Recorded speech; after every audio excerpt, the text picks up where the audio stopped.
This is Jeff, and today we're going to talk about the different types of title text. So follow along with me, and this is going to be super simple. I'm going to make it as quick as possible. So H1 text, here it is. Look, see that H1 right there? That's telling us this is H1 text. Now, for you, this might look a little bit different, but, well, let me explain. The reason it'll look different is because the design of your site in the design settings for your Squarespace may be different. So you might have different font for your H1 and your H2 and your H3 than I do. It doesn't matter what it looks like so much as that right now Google will see this as the content, the main content, the main keywords for this particular article. So next we have H2. H2 is kind of like a section of your article. So again, H1 is what this article is about.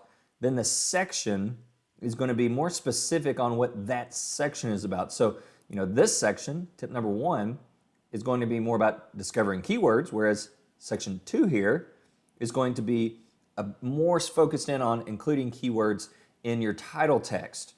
So, H1 is going to be what the site is about. H2 is going to be a more specific section related to what your site is about. And that brings in H3 text, as you see up here. H3 text is used for subsections. So if I have a section about, let's say I'm including keywords in my title text, that's my section now. I want to be specific. So I explain what title text is in this section. And then I have another section that is still about this same H2 section. It's still about including keywords in title text, but it's really not its own standalone section.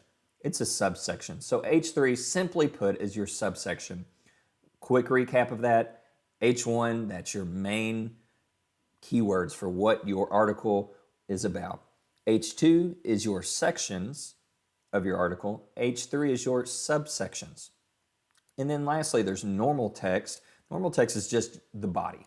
It's the text that you use to write your content, the main content of the article, which includes keywords and refers back to the subsections and sections and the overall content, right? Simply put, normal text is just what your normal text is for the body of your article. So, quick recap, H1, what the article or page is about, H2, section, H3, subsection, and normal is going to be the actual body of your article. So I hope that was helpful. If you have any questions, be sure to leave them in the comments below, and you all have a wonderful rest of the day. Until next time, bye guys.